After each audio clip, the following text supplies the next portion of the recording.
Malam itu adalah malam ulang tahun saya yang ke-32. Saya pulang dari kantor dengan kaki yang nyaris tak terasa. Lembur lagi.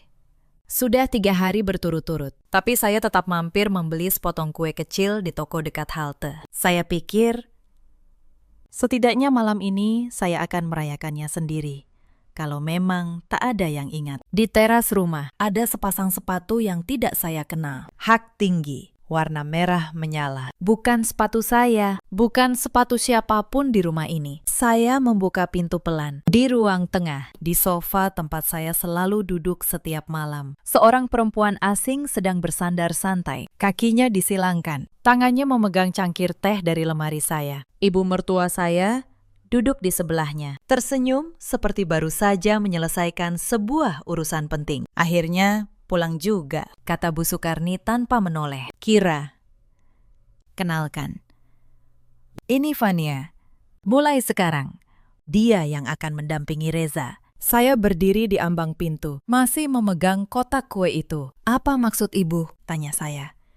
Suara saya bergetar tanpa saya minta. Perempuan bernama Fania itu meletakkan cangkir, lalu menatap saya dari atas ke bawah, pelan. Seperti menilai harga sebuah barang. Mengalah di saat seperti ini adalah jalan terbaik untuk semua orang, katanya. Termasuk untuk kamu sendiri. Mengalah.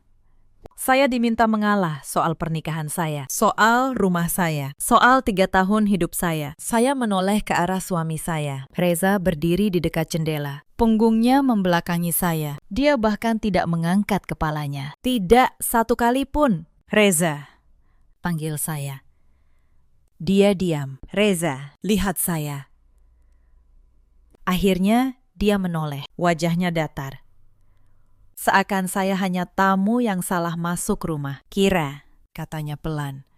Sudahlah, jangan dibuat sulit. Jangan dibuat sulit. 3 kata itu jatuh ke lantai dan pecah. Di malam ulang tahun saya. Di rumah yang saya tinggali bersamanya selama 3 tahun. Mereka membawa perempuan lain ke ruang tengah. Mendudukkannya di tempat saya dan menyuruh saya pergi. Bu Sukarni berdiri, menghampiri saya. Dia mengambil kotak kue dari tangan saya dan meletakkannya di meja.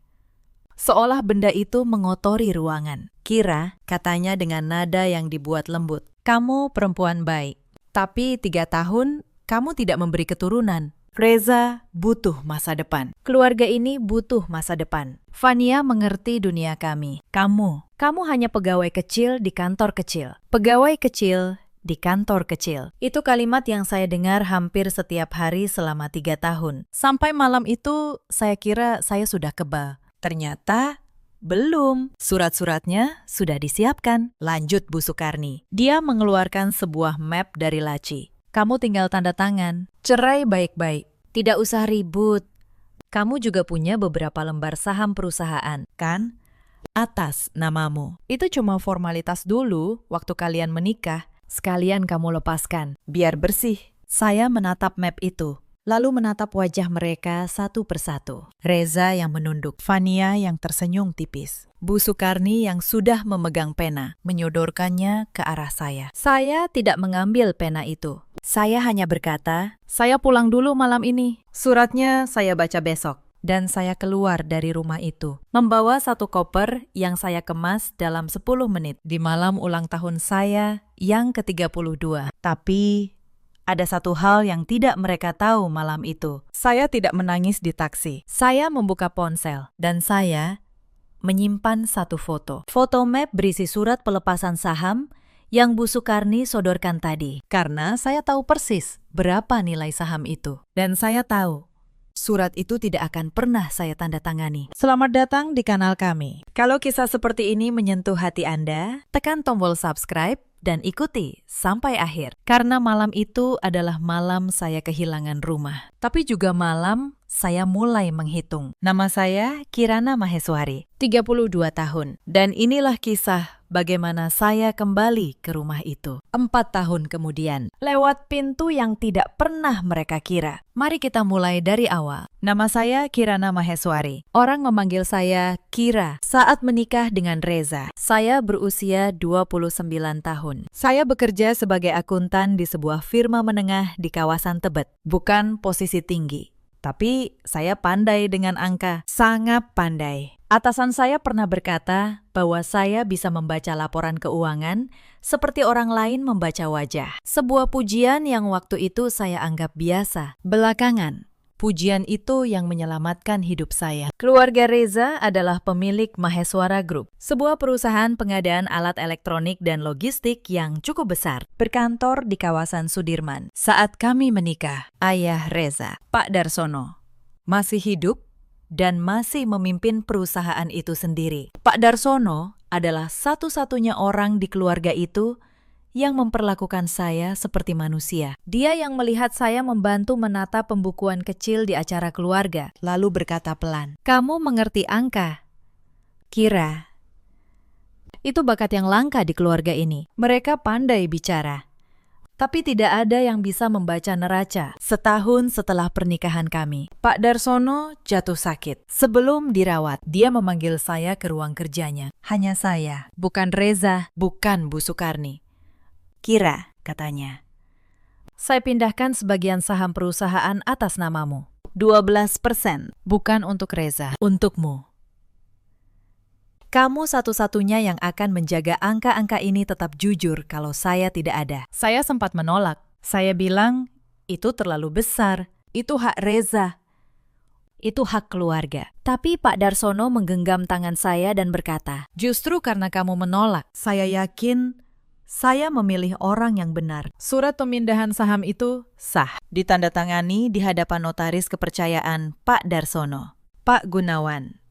Disimpan rapi. 2 bulan kemudian, Pak Darsono meninggal. Dan sejak hari itu, hidup saya di keluarga Maheswara berubah total. Bu Sukarni mengambil alih kendali perusahaan, dibantu Reza yang diangkat menjadi manajer tim pengadaan. Mereka menjalankan perusahaan dengan cara yang membuat saya gelisah sejak awal. Tapi setiap kali saya bertanya soal keuangan, jawaban yang saya terima selalu sama. "Itu bukan urusanmu, Kira.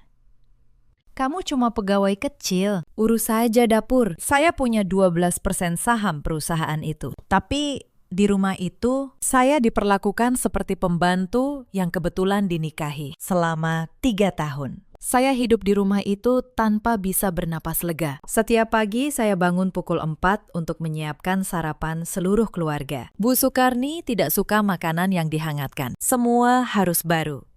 Setiap malam saya pulang dari firma, lalu langsung masuk dapur lagi. Kalau saya terlambat karena lembur, Bu Sukarni akan menunggu di ruang makan hanya untuk berkata, "Perempuan yang sibuk bekerja biasanya lupa caranya jadi istri." Saya ingat satu malam ketika saya demam tinggi. Saya tetap bangun pukul 4 menyiapkan sarapan. Karena saya tahu kalau tidak, Bu Sukarni akan menjadikannya bahan cerita ke seluruh kerabat. Tangan saya gemetar memegang panci. Dini lewat di dapur, melihat saya, lalu hanya berkata, "Mbak, kalau masak sambil sakit, nanti masakannya tidak enak. Istirahat saja, biar Mas Reza cari pembantu yang lebih sehat." Dia tersenyum saat mengatakannya, lalu pergi. Saya ingat juga hari ketika gaji saya dari firma cair, dan saya membeli sepatu sederhana untuk diri saya sendiri. Yang pertama dalam 2 tahun. Bu Sukarni melihatnya, mengangkat alis, dan berkata, "Untung uangmu kecil, jadi tidak bisa boros. Bayangkan kalau perempuan sepertimu pegang uang besar." Saya hanya tersenyum. Di dalam hati, saya menyimpan kalimat itu. Bayangkan kalau perempuan sepertimu pegang uang besar. Suatu hari, Bu, pikir saya, suatu hari, Anda akan membayangkannya sendiri. Reza tidak pernah membela saya. Tidak satu kali. Dia hanya akan menghela nafas dan berkata, "Ibu sudah tua, Kira. Mengalah saja." Mengalah. Selalu kata itu. Sejak awal, kata itu sudah menjadi rantai yang mereka ikatkan di leher saya. Adik ipar saya, Dini, lebih halus, tapi lebih tajam. Dia tidak pernah membentak. Dia hanya menyelipkan jarum di setiap kalimat. Mbak Kira? Kemarin saya lihat laporan firma, Mbak. Kecil ya kantornya? Untung Mas Reza mau menikahi orang seperti Mbak. Saya menelan semuanya. Saya pikir, kalau saya cukup sabar. Suatu hari mereka akan melihat saya. Saya keliru. Kesabaran bagi orang seperti mereka hanya tanda bahwa Anda boleh diinjak lebih dalam. Lalu datang malam ulang tahun saya yang ke-32. Malam ketika mereka membawa Fania ke ruang tengah dan menyodorkan surat pelepasan saham bersama surat cerai. Mereka pikir saya akan menandatangani keduanya sambil menangis. Mereka tidak tahu bahwa Pak Darsono pernah berkata kepada saya, "Kamu satu-satunya yang bisa menjaga angka-angka ini tetap jujur." Dan saya berniat menepati janji itu. Bahkan setelah dia tiada. Bahkan setelah mereka mengusir saya. Malam itu, saya tidak pulang ke rumah orang tua saya. Saya menyewa kamar kecil di sebuah kos di Depok. Sederhana, bersih, sunyi. Untuk pertama kalinya dalam 3 tahun. Tidak ada yang membentak. Saya pukul 4 pagi. Keesokan paginya, saya membaca surat-surat yang difoto ponsel saya. Surat cerai, saya akan tanda tangani. Pernikahan itu sudah mati jauh sebelum malam itu. Tapi surat pelepasan saham, tidak. Karena saya membaca satu kalimat kecil di bawahnya yang membuat tangan saya dingin. Surat itu mencantumkan bahwa saham dialihkan kembali ke Bu Sukarni atas dasar persetujuan pemegang saham. Tapi saya tidak pernah menyetujui apapun. Itu berarti di suatu tempat ada dokumen yang memalsukan persetujuan saya. Mereka tidak hanya ingin mengusir saya dari rumah. Mereka ingin mencuri 12% yang Pak Darsono titipkan ke saya dengan tanda tangan palsu. Saya menutup ponsel. Saya menatap langit-langit kamar kos yang retak. Dan untuk pertama kalinya, sejak Pak Darsono meninggal, saya merasakan sesuatu yang sudah lama hilang. Bukan kemarahan. Sesuatu yang lebih dingin dan lebih jernih dari itu. Tujuan. Saya menelepon satu nomor yang sudah lama tersimpan di ponsel saya. Nomor Pak Gunawan, notaris yang menyaksikan surat asli dari Pak Darsono. Pak Gunawan, kata saya. Surat pemindahan saham yang ditandatangani almarhum Pak Darsono. Yang aslinya masih Bapak simpan di seberang. Suara tua itu menjawab, "Tenang, masih, Bu Kira. Saya simpan persis seperti pesan beliau." Kenapa? Ada yang mengganggu Anda soal saham itu? Saya tersenyum tipis untuk pertama kalinya dalam berhari-hari. Belum. Pakistan, kata saya. Tapi sebentar lagi, saya yang akan mengganggu mereka. 4 tahun berlalu. 4 tahun bukan waktu yang singkat, tapi juga tidak selama yang orang kira. Kalau Anda tahu persis kemana harus melangkah. Hal pertama yang saya lakukan setelah perceraian itu resmi adalah berhenti dari firma kecil di Tebet. Bukan karena malu, karena saya tahu kalau saya ingin melawan keluarga Maheswara di medan mereka sendiri, yaitu angka. Saya harus menjadi yang terbaik di bidang itu. Saya mengambil sertifikasi auditor. Saya bekerja siang malam di sebuah kantor akuntan publik ternama di kawasan SCBD. Saya menangani audit perusahaan-perusahaan besar, membongkar laporan keuangan yang dipoles, menemukan angka yang disembunyikan di balik angka lain. Ternyata bakat yang dulu disebut cuma pegawai kecil itu di dunia yang benar bernilai sangat mahal. Tahun pertama adalah yang paling berat. Saya tidur 4 jam sehari. Pagi bekerja di kantor akuntan. Malam belajar untuk ujian sertifikasi. Ada malam-malam ketika saya menatap buku-buku standar audit sampai mata saya kabur. Dan suara Bu Sukarni masih terngiang di kepala saya. Cuma pegawai kecil di kantor kecil. Saya menjadikan kalimat itu bahan bakar. Setiap kali lelah, saya mengulanginya. Lalu membuka buku berikutnya. Saya juga belajar sesuatu yang tidak diajarkan di buku manapun. Saya belajar bahwa kecurangan keuangan selalu punya pola yang sama. Orang serakah mengira mereka pintar menyembunyikan jejak. Padahal mereka hanya mengulang trik yang sudah ribuan kali dilihat auditor berpengalaman. Angka yang dipoles selalu meninggalkan retakan kecil. Tugas auditor hanya satu, sabar mencari retakan itu, lalu menariknya sampai seluruh dindingnya runtuh. Di tahun kedua, saya menangani kasus besar pertama saya. Sebuah perusahaan logistik yang memalsukan laporan laba untuk menipu investor. Saya yang menemukan selisihnya, tersembunyi di balik transaksi antar anak perusahaan. Kasus itu membuat nama saya dikenal. Orang mulai memanggil saya bukan dengan rasa kasihan, tapi dengan rasa segan. Untuk pertama kalinya sejak meninggalkan rumah Maheswara, saya merasa menjadi diri saya sendiri, bukan menantu yang harus mengalah, bukan istri yang harus menunduk. Hanya Kirana Maheswari, perempuan yang pandai membaca angka dan tidak takut pada siapapun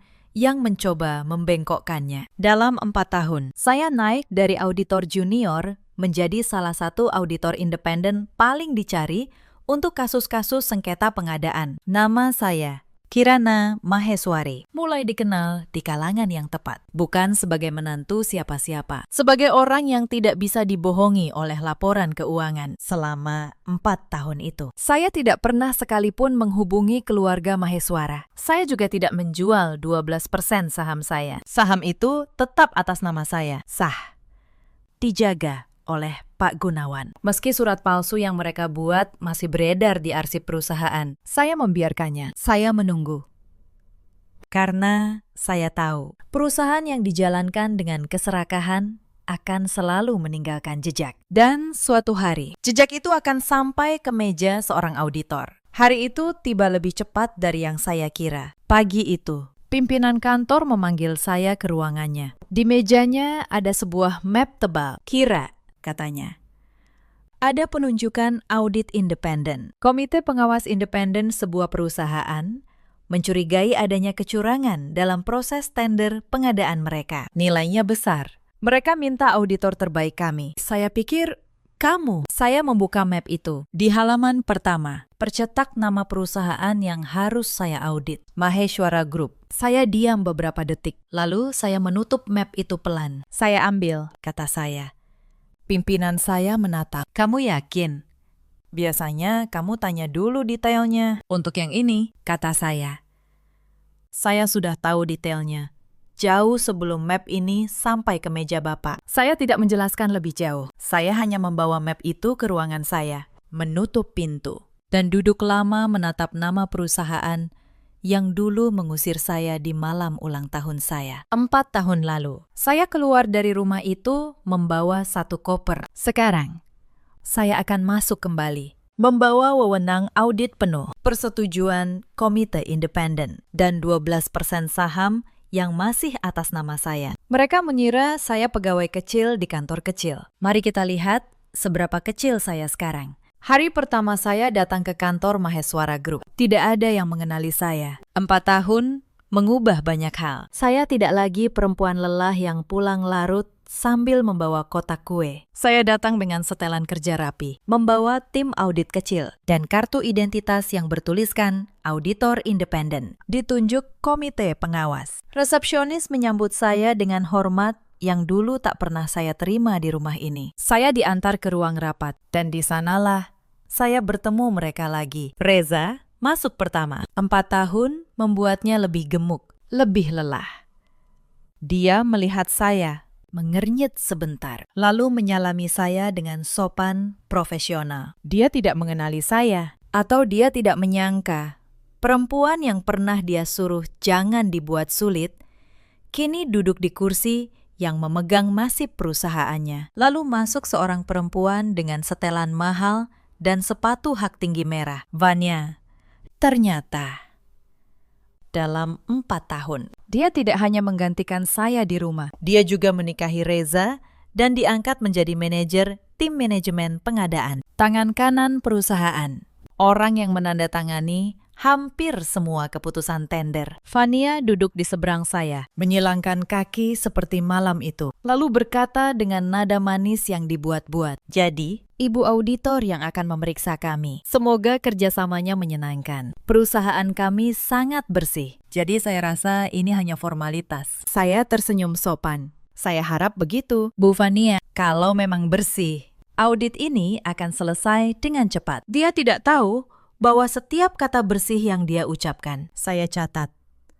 Insiden pertama datang di hari kedua. Saya meminta seluruh dokumen proses tender 3 tahun terakhir. Tim Vania menyerahkannya dengan lambat, sepotong demi sepotong. Tapi saya sudah terbiasa dengan permainan ini. Perusahaan yang bersih menyerahkan dokumen dengan lega. Perusahaan yang menyembunyikan sesuatu menyerahkannya seperti orang mencabut gigi. Di tumpukan pertama, saya menemukan kejanggalan kecil. Sebuah tender senilai 8 miliar rupiah dimenangkan oleh perusahaan yang baru berdiri 3 bulan sebelum tender dibuka. Perusahaan tanpa rekam jejak, tanpa pengalaman, tiba-tiba mengalahkan 4 peserta lama yang jauh lebih kredibel. Saya menandai halaman itu. Loop pertama terbuka. Insiden kedua, saya menelusuri pemilik perusahaan pemenang itu. Butuh 2 hari. Dan ketika nama pemiliknya muncul, saya harus menahan napas. Perusahaan itu terdaftar atas nama seorang kerabat jauh Vania, sebuah perusahaan boneka, dibuat hanya untuk memenangkan tender, lalu mengalirkan keuntungan kembali ke kantong orang dalam. Saya menyimpan temuan itu. Belum saatnya. Sebuah jaring tidak ditarik saat baru 1 ikan masuk. Insiden ketiga terjadi di lorong kantor. Saya berpapasan dengan Reza. Kali ini dia menatap saya lebih lama. Sesuatu di wajahnya berkedip, seperti ingatan yang mencoba muncul ke permukaan. "Maaf," katanya ragu. "Apa?" "Kita pernah bertemu sebelumnya." Wajah ibu rasanya tidak asing. Saya menatapnya tenang. "Mungkin di salah satu rapat, Pak Reza?" Dunia pengadaan ini sempit. Saya berlalu sebelum dia sempat menyusun ingatannya. Belum waktunya dia tahu. Saya ingin dia tahu di ruangan yang penuh orang, bukan di lorong yang sepi. Insiden keempat, Vania mulai menghalangi. Suatu sore, ketika tim saya meminta akses ke sistem pengadaan elektronik, wakil manajernya datang dengan wajah keras. "Dokumen tim kami hanya bisa diakses dengan izin kami," katanya. "Ini wewenang internal. Ini permintaan resmi Komite Pengawas Independen," jawab saya tenang. "Kami sudah mengantongi persetujuan tertulis. Kalau Anda menghalangi akses, kami akan mencatatnya sebagai upaya menghambat audit." Dan itu, Pakistan, akan menjadi paragraf pertama dalam laporan kami. Wakil manajer itu pergi dengan wajah masam. Saya tahu dia akan langsung melapor pada Vania. Bagus. Saya ingin Vania gelisah.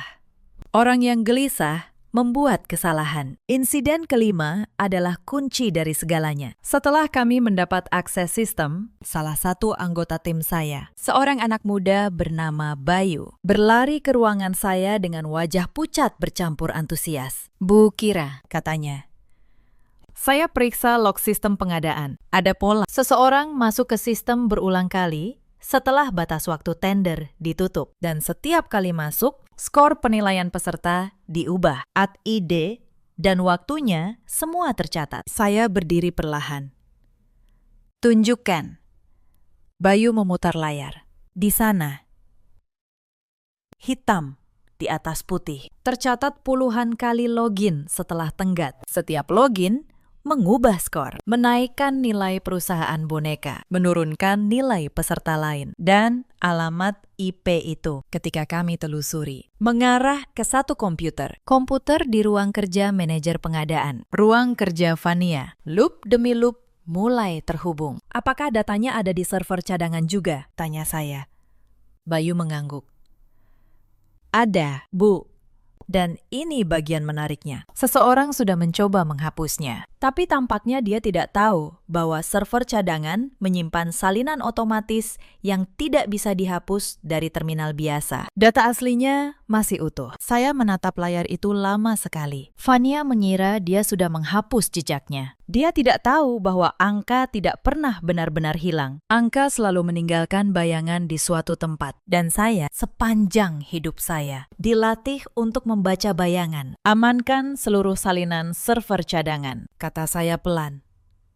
"Buat 3 duplikat. 1 untuk komite, 1 untuk notaris, 1 kita simpan terpisah. Jangan ada yang tahu kita sudah punya ini." Tapi sebelum insiden ke-6, ada satu hal yang harus saya lewati lebih dulu. Vania tidak diam saja melihat audit berjalan. Suatu siang, dia memanggil saya ke ruangannya, sendirian. Pintu ditutup. Di atas mejanya sudah ada secangkir kopi yang tidak dia tawarkan kepada saya. Bu auditor, katanya. Nada manisnya hilang sama sekali. Saya tahu tipe orang seperti Anda, mencari masalah di tempat yang bersih demi bayaran lebih. Saya beri saran, hentikan audit ini. Tulis saja laporan bahwa semuanya wajar. Saya pastikan kantor Anda dapat proyek besar dari kami tahun depan. Saya menatapnya. Anda sedang mencoba menyuap auditor independen. Bu Fania di ruangan tertutup. Sayang sekali. Wajahnya mengeras. Kalau Anda menolak, saya punya cara lain. Saya akan laporkan Anda atas pencemaran nama baik perusahaan. Saya akan tuntut kantor Anda. Saya akan pastikan nama Anda hancur di industri ini. Saya sudah biasa menghancurkan perempuan yang sok suci seperti Anda. Saya berdiri pelan. Anda sudah biasa. Ulang saya. Saya percaya itu. Tapi ada satu perempuan yang dulu Anda kira sudah Anda hancurkan. Bu Vania, 4 tahun lalu, di sebuah ruang tengah, di malam ulang tahunnya, Vania mengernyit. Bingung. Anda tidak ingat saya, kata saya. Tidak apa-apa, Anda akan ingat sebentar lagi. Saya keluar dari ruangan itu sebelum dia sempat menjawab ancaman pencemaran nama baik itu. Saya catat juga, belakangan, ancaman itu justru menjadi bukti tambahan bahwa dia tahu ada sesuatu yang harus disembunyikan. Ada pula insiden yang melibatkan Dini saat menelusuri daftar penerima pembayaran konsultan fiktif. Satu nama muncul berulang. Sebuah perusahaan jasa konsultasi pemasaran yang tidak pernah menyerahkan satu laporan pun, tapi menerima ratusan juta setiap kuartal. Pemiliknya, Dini, adik ipar yang dulu menyelipkan jarum di setiap kalimatnya. Ternyata, sambil tersenyum manis, dia ikut menyedot uang perusahaan lewat perusahaan kosong miliknya sendiri. Saya menambahkan namanya ke dalam map, satu persatu. Semua yang dulu duduk di meja makan itu sambil meremehkan saya, kini berbaris sebagai nama-nama dalam laporan audit saya. Hari berikutnya, Reza mencegat saya di parkiran. Wajahnya cemas. Bu auditor, katanya. Saya merasa harus bicara. Audit ini akan menemukan banyak hal. Saya tahu ada yang tidak beres, tapi saya tidak pernah ikut campur urusan keuangan. Tolong catat itu. Saya menatapnya. Dia benar-benar tidak mengenali saya. Bahkan suara saya pun sudah dia lupakan. Anda tidak pernah ikut campur. Ulang saya pelan. Anda hanya menandatangani apa yang disodorkan kepada Anda dan menutup mata pada sisanya. Anda menyebut itu tidak bersalah, tapi di mata audit, Pakistan menutup mata dan ikut menikmati hasilnya. Namanya tetap terlibat. Reza terdiam. Ada sesuatu di matanya, seperti orang yang baru menyadari bahwa lubang yang dia gali selama bertahun-tahun ternyata di bawah kakinya sendiri. Insiden ke-6 datang dalam bentuk telepon. Sore itu, ponsel saya berdering. Nomor tak dikenal. Bu Kirana, suara perempuan, pelan. Takut. Saya staf di tim pengadaan. Saya tidak bisa sebut nama. Tapi saya tidak tahan lagi. Selama ini kami dipaksa memanipulasi dokumen tender yang menolak dipecat. Saya punya salinan email perintahnya dari Bu Fania dan ada juga dari Bu Sukarni. Tangan saya mengepal pelan saat nama itu disebut. Kirimkan semuanya ke alamat yang akan saya berikan, kata saya. Anda melakukan hal yang benar dan saya janji nama Anda akan saya lindungi. Informan itu mengirimkan puluhan email. Dan di antara email-email itu, saya menemukan insiden ke-7 yang membuat saya harus duduk diam beberapa menit untuk menstabilkan napas. Salah satu email dari Bu Sukarni memerintahkan pemindahan dana perusahaan. 3 miliar rupiah ke rekening pribadi yang disamarkan sebagai biaya konsultan. 3 miliar dari kas perusahaan, dari uang yang seharusnya jadi hak seluruh pemegang saham, termasuk 12% hak saya. Mereka tidak hanya curang dalam tender, mereka menguras perusahaan yang dititipkan Pak Darsono. Sebelum sampai ke arsip saham, satu lapis kecurangan lagi terkuak. Salah satu pemasok lama Maheswara menghubungi tim saya diam-diam. Dia bercerita bahwa selama 3 tahun terakhir, dia dipaksa membayar uang pelicin kepada tim pengadaan agar tetap mendapat order. Yang menolak membayar. Kontraknya diputus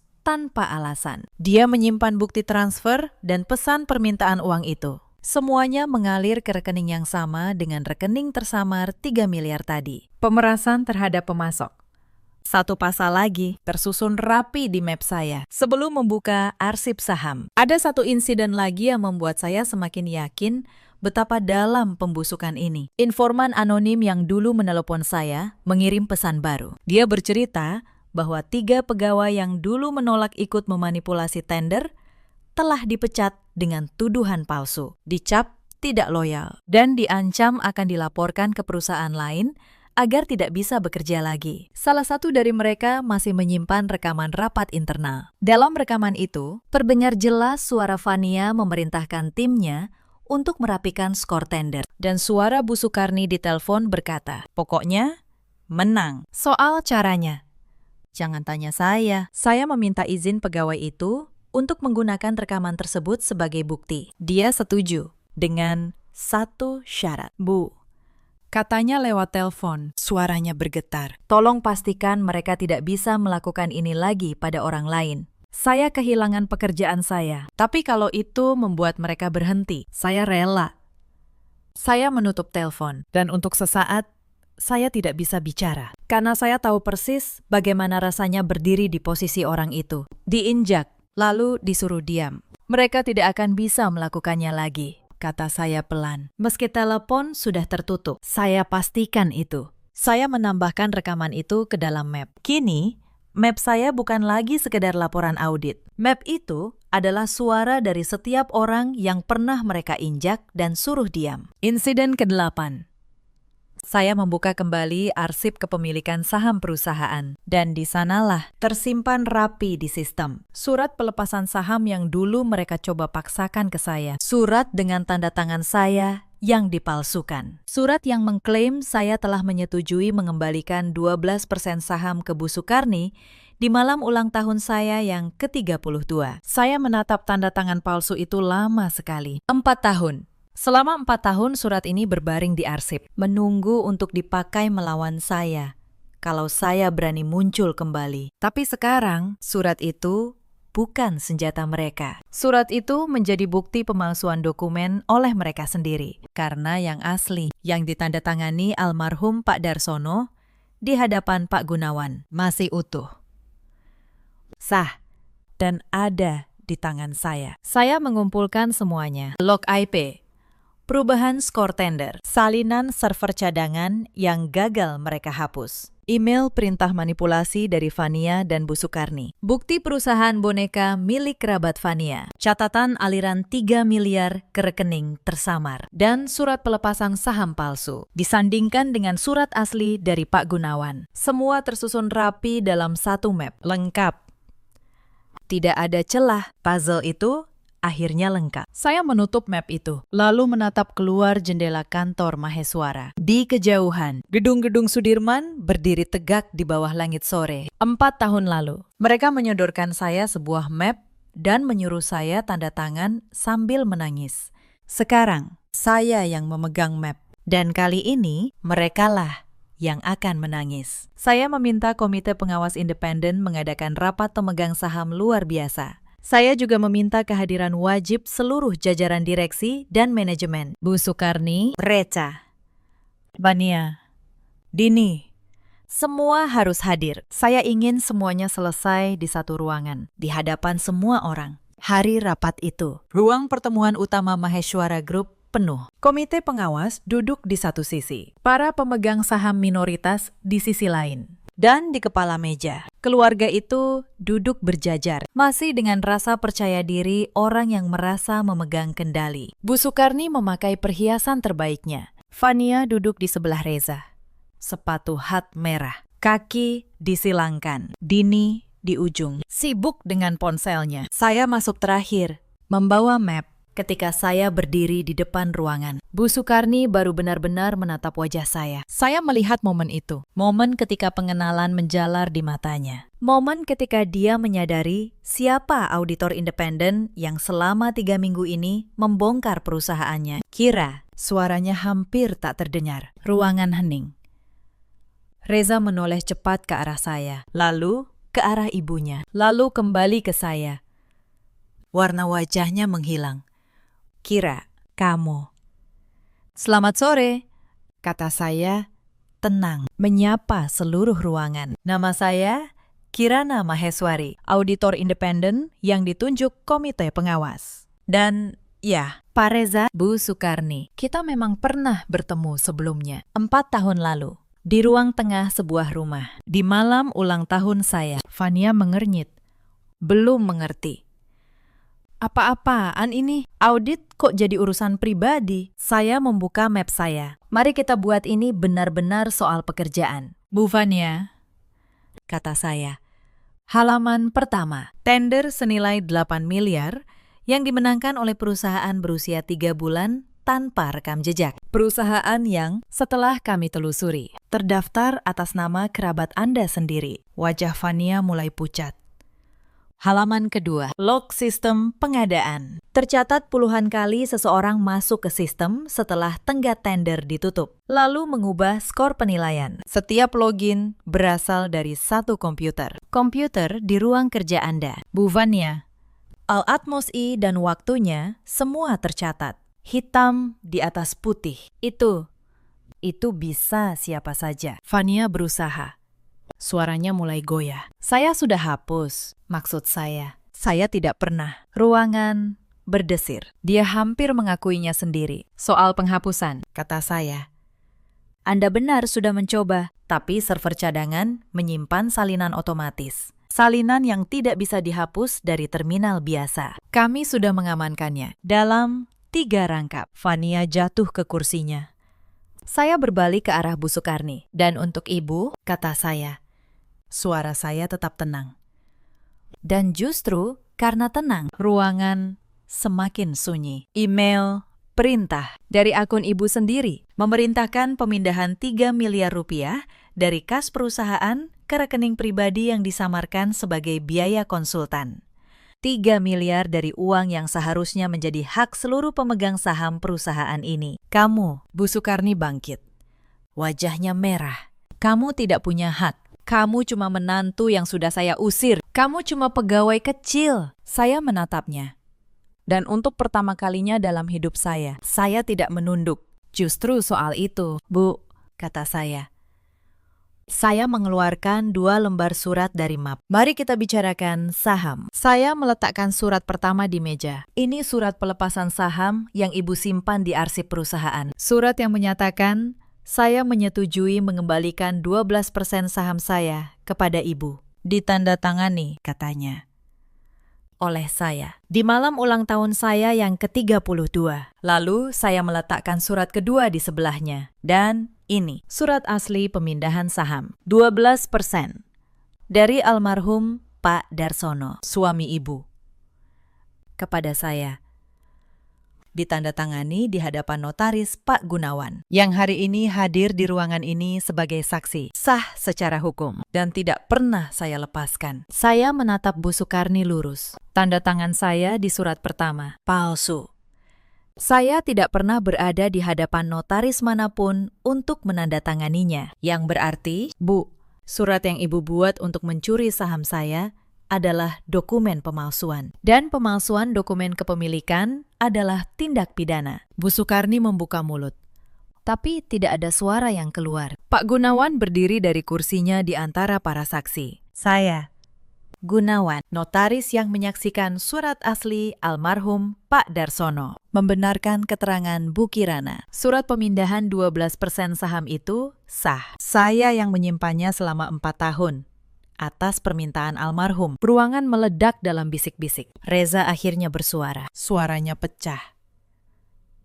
Kira, aku tidak tahu soal saham itu. Ibu yang, kamu tidak tahu banyak hal. Reza, kata saya pelan.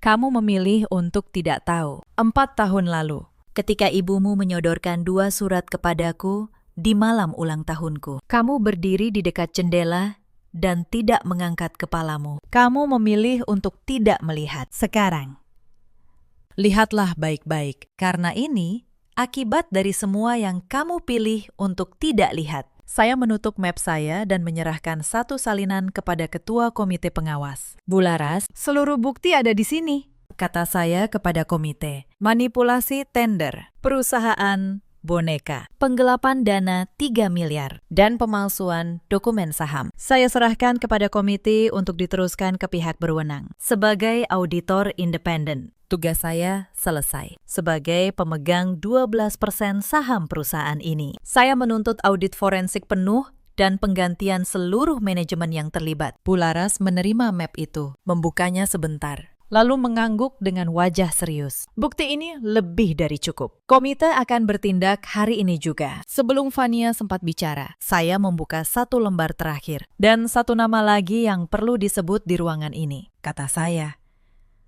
Menoleh ke ujung meja. Bu Dini, perusahaan jasa konsultasi pemasaran atas nama Anda, yang menerima ratusan juta setiap kuartal, tanpa pernah menyerahkan satu laporan pun. Saya rasa komite akan tertarik menanyakan, konsultasi apa yang Anda berikan? Dini, yang sejak tadi sibuk dengan ponselnya, mendongak dengan wajah pucat pasi. Ponselnya jatuh ke meja. Itu fitnah. Saya tidak tahu apa-apa. Bukti transfer dan dokumen perusahaan Anda ada di map ini, kata saya, tenang.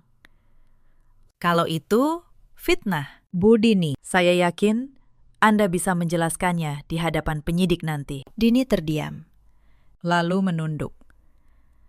Jarum-jarum yang dulu dia selipkan di setiap kalimatnya, kini tidak ada satu pun yang tersisa. Fania tiba-tiba berdiri, panik. Tunggu, saya cuma disuruh. Bu Sukarni yang menyuruh saya mengatur tender. Saya korban di sini. Bu Sukarni berbalik padanya, marah. Diam kamu. Kamu yang menjalankan semuanya. Dan di sanalah, di hadapan seluruh ruangan. Dua orang yang dulu duduk berdampingan di sofa, saya mulai saling menyalahkan, saling membongkar, saling menjatuhkan. Reza hanya menunduk di antara mereka, sama seperti 4 tahun lalu. Bedanya, kali ini tidak ada yang bisa dia suruh untuk mengalah. Bu Sukarni, yang tadi begitu yakin, kini terduduk dengan tangan gemetar. Dia menatap saya, dan untuk pertama kalinya dalam hidup, dari mulutnya tidak keluar satupun perintah, satupun hinaan. Hanya satu kalimat lirih. Kenapa kamu tidak pergi saja waktu itu? Saya menatapnya. Saya memang pergi, Bu, kata saya. Tapi saya membawa serta janji yang saya buat pada almarhum suami ibu. Dan janji itu tidak seperti ibu. Tidak pernah saya hianati. Saya berdiri menyaksikan semuanya dengan tenang. Tidak ada kemenangan yang riuh, hanya keheningan dingin di dalam dada saya. Dan suara Pak Darsono di kepala saya dari bertahun-tahun lalu. Kamu satu-satunya yang bisa menjaga angka-angka ini tetap jujur. Saya sudah menepati janji itu. Pakistan. Setelah rapat itu, saya tidak langsung pulang. Saya duduk sendiri di kafe kecil di seberang gedung Maheswara, memesan teh hangat, dan menatap orang-orang yang berlalu lalang di trotoar Sudirman. Tidak ada euforia, tidak ada rasa menang yang meledak-ledak, hanya kelegaan yang dalam dan sunyi. Seperti orang yang akhirnya meletakkan beban yang sudah terlalu lama dia panggul. Saya teringat perempuan yang 4 tahun lalu keluar dari rumah itu di malam ulang tahunnya, membawa satu koper dan satu foto map. Saya ingin sekali kembali ke malam itu dan berbisik kepadanya, bertahanlah. Yang mereka sebut akhir hidupmu. Sebenarnya baru permulaan. Kamu akan baik-baik saja, lebih dari baik-baik saja. Beberapa bulan kemudian, semuanya selesai. Hasil audit forensik membenarkan setiap temuan saya. Fania terbukti memanipulasi puluhan tender dan dijerat pasal penipuan serta pemalsuan dokumen. Bu Sukarni dijerat atas penggelapan dana perusahaan dan pemalsuan surat saham. Perusahaan boneka milik kerabat Fania dibekukan. Asetnya disita untuk menutup kerugian. Reza kehilangan jabatannya. Lebih dari itu, dia kehilangan segalanya. Fania, yang dulu dibawa ke ruang tengah dengan begitu percaya diri, menceraikannya. Begitu uang dan jabatan tak lagi ada padanya. Persis seperti dia datang, dia pergi. Demi keuntungan. Saya tidak merasa puas mendengarnya. Saya hanya merasa akhirnya. Angka-angka sudah kembali ke tempatnya yang benar. Maheshwara Group direstrukturisasi total di bawah pengawasan komite. Sebagai pemegang 12% saham yang sah, saya diminta masuk ke jajaran pengawas perusahaan. Saya menerimanya, bukan untuk membalas dendam, untuk memastikan perusahaan yang dibangun Pak Darsono tidak pernah lagi jatuh ke tangan orang yang menukar kejujuran dengan keserakahan. Suatu sore, saya kembali ke kantor itu untuk rapat pengawas. Saya melewati ruang tengah lama keluarga Maheshwara, yang kini menjadi ruang arsip perusahaan. Saya berdiri sebentar di ambang pintu. Di tempat saya pernah berdiri 4 tahun lalu sambil memegang kotak kue di malam ulang tahun saya. Tidak ada lagi sepatu hak merah di teras. Tidak ada lagi suara yang menyuruh saya mengalah. Saya tersenyum, lalu pergi. Malam itu, saya merayakan ulang tahun saya yang ke-36 sendiri. Tapi tidak kesepian. Saya membeli sepotong kue kecil dari toko yang sama dekat halte, lalu memakannya pelan di apartemen saya sendiri, di kawasan Kebayoran Baru. Apartemen yang saya beli dengan uang saya sendiri. Hasil dari bakat yang dulu disebut cuma pegawai kecil di kantor kecil. Saya meletakkan garpu dan menatap keluar jendela. Di kejauhan, lampu-lampu kota berkelip tenang. 4 tahun lalu, mereka mengusir saya dari rumah di malam ulang tahun saya dan menyangka saya tidak punya apa-apa. Mereka lupa. Saya selalu punya satu hal yang tidak bisa mereka curah dengan tanda tangan palsu manapun. Saya punya angka, dan angka tidak pernah berbohong. Cerita hari ini sampai di sini. Di luar sana, ada banyak perempuan yang pernah berdiri seperti saya dulu, di ambang pintu rumah sendiri, diminta mengalah, diminta pergi, diminta menukar harga diri demi ketenangan orang lain. Kalau Anda salah satunya, saya ingin Anda tahu satu hal. Nilai Anda tidak ditentukan oleh orang yang mengusir Anda. Nilai Anda ditentukan oleh apa yang Anda jaga di dalam diri, bahkan ketika tidak ada yang melihat. Ada juga banyak suami seperti Reza di luar sana yang memilih menunduk, memilih tidak melihat, dan menyebutnya menjaga kedamaian. Tapi kedamaian yang dibangun dengan menutup mata terhadap ketidakadilan, pada akhirnya akan runtuh menimpa diri sendiri. Dan ada pula ibu mertua seperti Bu Sukarni yang mengira kekuasaan keluarga bisa dipakai untuk menginjak siapa saja yang lemah. Mereka lupa bahwa orang yang hari ini mereka sebut kecil bisa jadi adalah orang yang esok memegang map yang menentukan nasib mereka. Dalam hidup, kita memang tidak selalu bisa memilih bagaimana orang lain memperlakukan kita, tapi kita selalu bisa memilih untuk tidak kehilangan diri sendiri. Yang asli, pada akhirnya, pasti akan bersinar. Orang yang memegang prinsip, pada akhirnya, yang akan menang. Terima kasih sudah menemani saya sampai akhir cerita ini. Kalau kisah ini menyentuh hati Anda, tuliskan perasaan Anda di kolom komentar. Dan kalau Anda pernah punya kisah seperti ini, ceritakan. Karena di luar sana, mungkin ada seseorang yang butuh mendengar bahwa dia tidak sendirian. Sampai jumpa di cerita berikutnya. Jaga diri Anda baik-baik.